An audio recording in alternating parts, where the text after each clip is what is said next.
Company बनाना कब से मुश्किल हो गया? कंपनी बनाना तो बहुत आसान है। कंपनी को चलाना और उसको सक्सेसफुल बनाना बहुत ही मेहनत का और मजबूत इरादों का काम है। तो आज के डिजिटल वर्ल्ड में गाइडेंस की तो कमी कहीं नहीं है। वो 11 टास्क डिस्कस कर लेते हैं। चल यार, मेरी कंपनी बंद तो गई। न्यू सोर्स की वजह से बहुत मुश्किल काम आसानी से हो गया। कंपनी बनाना कब से मुश्किल हो गया? कंपनी बनाना तो बहुत आसान है। कंपनी चलाना मुश्किल है। भारत में 15,000 कंपनियां हर महीने बनती हैं, लेकिन उसमें से सिर्फ 10% ही लंबे समय तक टिक पाती हैं। ऐसा क्यों? जब कंपनी चलानी आती नहीं है तो बनाते क्यों हैं? Good question. ये कुछ वैसा ही है जैसे जिम में रजिस्ट्रेशन कराने वाले लोग 5-7 दिन का जोश रहता है, फिर सब ठंडा। कंपनी को लॉन्च करना, कंपनी को चलाना और उसको सक्सेसफुल बनाना बहुत ही मेहनत का और मजबूत इरादों का काम है, जो सबके बस की बात नहीं है। बात तो सही है यार, लेकिन कंपनी को लॉन्च करने में, कंपनी को चलाने में, कंपनी को सक्सेसफुल बनाने में सही गाइडेंस भी तो नहीं मिलती। बंदे के इरादे कितने भी मजबूत क्यों ना हो, वो कितना भी मेहनती क्यों ना हो, जब तक सही गाइडेंस नहीं मिलेगी और सही माहौल नहीं मिलेगा, तब तक कोई कैसे अपनी कंपनी को सफल बना पाएगा? भाई, आज के डिजिटल वर्ल्ड में गाइडेंस की तो कमी कहीं नहीं है। स्टार्टअप के लिए जो पॉजिटिव माहौल आज के ज़माने में है, वो पहले तो कभी था ही नहीं। मैं नहीं मानता एक स्टार्टअप को ये नहीं पता है कि उसे क्या करना है, बस वो उसको एग्जीक्यूट नहीं कर पा रहा। इसका जवाब है न्यू सोर्स। न्यू सोर्स का तो काम ही है स्टार्टअप की प्लानिंग को एग्जीक्यूट करने में मदद करना। मेरी कंपनी सही से चल सके, इसकी चिंता मुझसे ज़्यादा तो उनको है। जहाँ सब लोग ज्ञान बांटने में लगे हुए हैं, वहाँ पर न्यू सोर्स ही एक ऐसी अकेली कंपनी है जो स्टार्टअप का साथ दे रही है। ऐसा क्या कर दिया न्यू सोर्स ने जो तुझे ऐसा लगा? तुझे पता है न्यू सोर्स से मैंने कंपनी क्यों बनवाई, जबकि मेरे पास सस्ते ऑप्शन भी अवेलेबल थे? यार, वही तो मैं पूछ रहा हूँ, ऐसा क्या देख लिया तूने न्यू सोर्स में? नियत और ट्रांसपेरेंसी। न्यू सोर्स की मदद से ही मुझे पता चला कि कंपनी बनाने के साथ साथ कंपनी चलाने का ज्ञान भी होना चाहिए। उन्होंने कंपनी बनाने से पहले ही मुझे ऐसे 11 काम सजेस्ट कर दिए थे जो कंपनी बनते ही किए जाने जरूरी होते हैं, अदरवाइज कंपनी बंद भी हो सकती है। और मुझे लगता है कि ज्यादातर स्टार्टअप की कंपनियां इसी वजह से बंद हो जाती होंगी। सही पकड़े हैं गुरु, मान गए आपकी ऑब्जर्वेशन। ऐसा कर लेते हैं कि वो 11 टास्क डिस्कस कर लेते हैं, ताकि हमारी ऑडियंस को भी पता चल जाए कि वो कौन से ऐसे काम हैं जो कंपनी बनने के बाद जल्द से जल्द कर लेने चाहिए। नेकी और पूछ कर लेते हैं, पर दोस्तों पहले एक छोटा सा काम कर दो, इस वीडियो को लाइक कर दो, ताकि YouTube को पता लग जाए कि ये वीडियो स्टार्टअप के लिए कितना फायदेमंद होने वाला है। कर दिया लाइक? बहुत बढ़िया।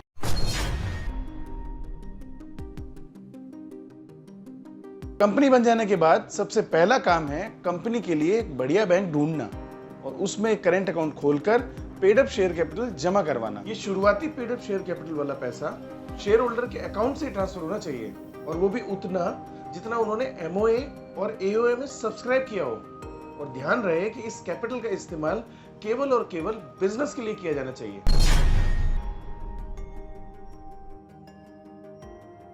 कंपनी बन जाने के बाद 30 दिन के अंदर पहली बोर्ड मीटिंग करवाना जरूरी है।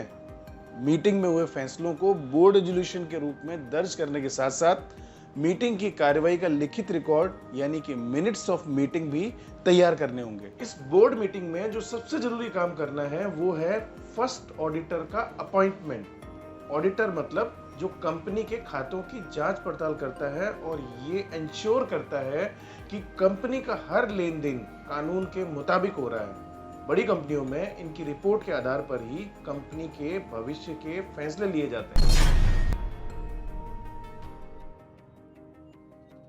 कंपनी बन जाने के बाद कंपनी के शेयर होल्डर्स को शेयर सर्टिफिकेट्स भी जारी करने होते हैं, जिनकी डिटेल्स कंपनी के मेंबर्स रजिस्टर में दर्ज करना जरूरी होता है। अगर कंपनी बनने के 2 महीने के भीतर ये शेयर सर्टिफिकेट शेयर होल्डर्स को नहीं मिलते हैं तो कंपनी और उसके जिम्मेदार अधिकारियों पर 50,000 रुपए तक का जुर्माना लगाया जा सकता है। शेयर ट्रांसफर करने में ये सर्टिफिकेट सबसे ज्यादा जरूरी दस्तावेज है। सर्टिफिकेट के पीछे शेयर बेचने वाले और खरीदने वाले दोनों की डिटेल दर्ज की जाती है।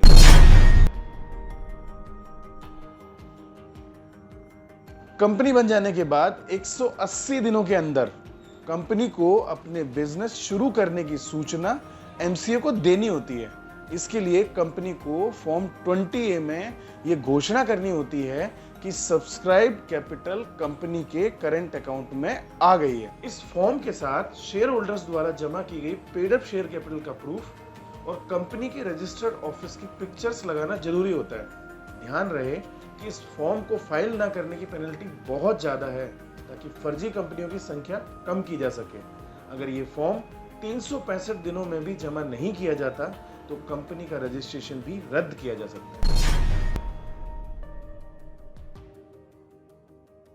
कंपनी बन जाने के बाद कंपनी के रजिस्टर पते पर कुछ स्टैट्यूटरी रजिस्टर रखे जाने जरूरी होते हैं, जिनमें मुख्य रूप से शामिल है शेयर होल्डर रजिस्टर, जिसमें लिखा जाता है कि किस किस के पास कंपनी के कितने शेयर हैं। डायरेक्टर और मुख्य अधिकारियों का रजिस्टर, जिसमें डायरेक्टर और मुख्य अधिकारियों के नाम, पते, उनका काम और कब से कर रहे हैं लिखा जाता है। लोन एंड चार्जेज रजिस्टर, इस रजिस्टर में कंपनी ने किससे कितना पैसा उधार लिया, कब तक वापस करना है, ब्याज दर क्या है और अगर कुछ गिरवी रखा है तो उसकी भी जानकारी लिखी जाती है। डिपॉजिट्स और इन्वेस्टमेंट रजिस्टर, इस रजिस्टर में कंपनी के जमा या इन्वेस्ट किए गए पैसों के बारे में जानकारी दी जाती है, जैसे कितना पैसा जमा या इन्वेस्ट किया गया है, कब किया गया है, उस पर कितना ब्याज या रिटर्न मिलेगा और ऐसा जमा या इन्वेस्टमेंट कितने समय के लिए किया गया है। इसके साथ ही डायरेक्टर्स एंड शेयर होल्डर्स की मीटिंग्स के मिनट्स और रेजोल्यूशन का रिकॉर्ड भी रखना जरूरी होता है। ध्यान रहे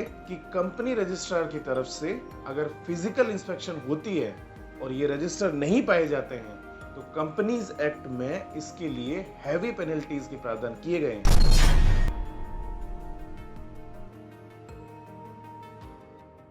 कंपनी बन जाने के बाद कंपनी का अकाउंटिंग सिस्टम सेट किया जाना भी बहुत जरूरी है, क्योंकि इसके बिना किसी भी प्रकार के कंप्लायंसेस को सही से फाइल नहीं किया जा सकता।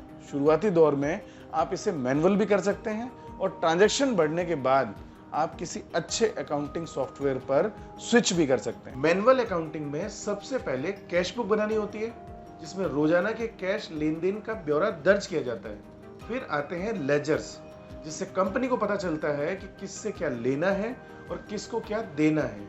इन्हीं लेजर्स की समरी के आधार पर फाइनेंशियल ईयर के अंत में ट्रायल बैलेंस, बैलेंस शीट और प्रॉफिट एंड लॉस अकाउंट तैयार किया जाता है। इसके साथ ही कंपनी के सभी बैंक अकाउंट की स्टेटमेंट हर महीने प्रिंट आउट निकालकर फाइनेंशियल ईयर वाइज फोल्डर में अरेंज की जानी चाहिए। साथ ही एक बैंक बुक बनाकर बैंक स्टेटमेंट की हर एंट्री को एक्सप्लेन किया जाना चाहिए। सभी खर्चों के सबूत के तौर पर वाउचर्स भी संभाल के रखे जाने चाहिए।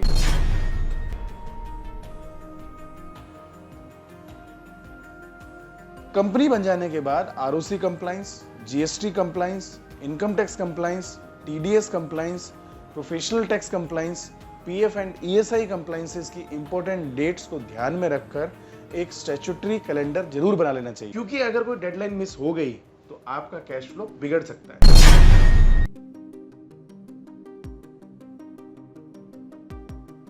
कंपनी बन जाने के बाद एक अच्छा ऑफिस सेटअप तैयार करना भी जरूरी है, जो आपको और आपके एम्प्लॉइज को एक सुविधाजनक और क्रिएटिव वर्क एनवायरनमेंट दे सके। बजट कम हो तो कोवर्किंग स्पेस भी ट्राई किया जा सकता है। ऑफिस सेटअप के साथ साथ ऑफिस की ब्रांडिंग में भी जान डाली जानी चाहिए। फाइल फोल्डर में ऐसे डिजाइन हो कि देखने वालों की आंखें चुंधिया जाएं। एनवलप में ऐसा टच हो कि खोलते ही वाह वाह हो। विजिटिंग कार्ड तो बस कमाल के होने चाहिए और लेटर हेड वो तो ऐसे होने चाहिए जिसे देख के ये लगे कि कंपनी का लेवल ही अलग है।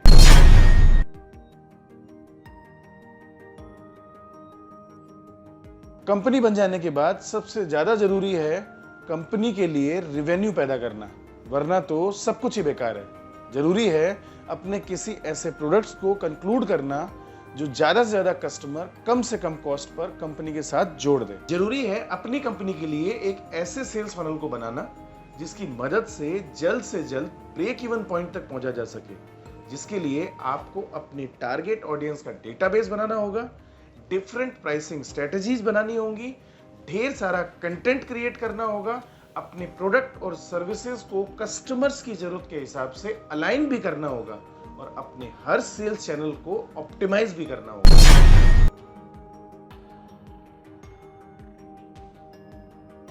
कंपनी बन जाने के बाद एम्प्लॉयज मैनेजमेंट पर भी ध्यान देना होगा। सबसे पहले ये सोचना होगा कि आपकी कंपनी को किस तरीके के लोगों की जरूरत है। उन्हें हायर करने के लिए प्रोसेस बनाना होगा ताकि आपकी कंपनी में सही लोग आएं और आपका काम अच्छा चल सके। उनके लिए ट्रेनिंग मटेरियल तैयार करना होगा, उनके जॉब प्रोफाइल तैयार करने होंगे, उनके जॉब प्रोफाइल के हिसाब से KRA और KPI बनाने होंगे, उनके लिए पॉलिसीज बनानी होंगी ताकि उन्हें पता चल सके कि आपकी उनसे उम्मीदें क्या हैं और आप उन्हें कैसे जज करेंगे।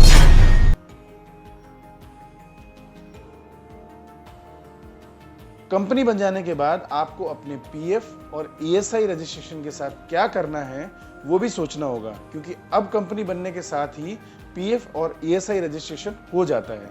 PF में जब तक कर्मचारियों की संख्या 20 की सीमा तक नहीं पहुंचती है तब तक PF रिटर्न दाखिल करना जरूरी नहीं होता, लेकिन स्वेच्छा से PF रिटर्न फाइल किया जा सकता है। ESI के केस में इसकी रिटर्न फाइल करना कंपलसरी है जब तक कि आप कंपनी बनने के 15 दिन के भीतर 6 महीने के लिए ग्रेस पीरियड अप्लाई नहीं कर देते, जिसके खत्म होने के बाद आप इसे फिर से अप्लाई कर सकते हैं।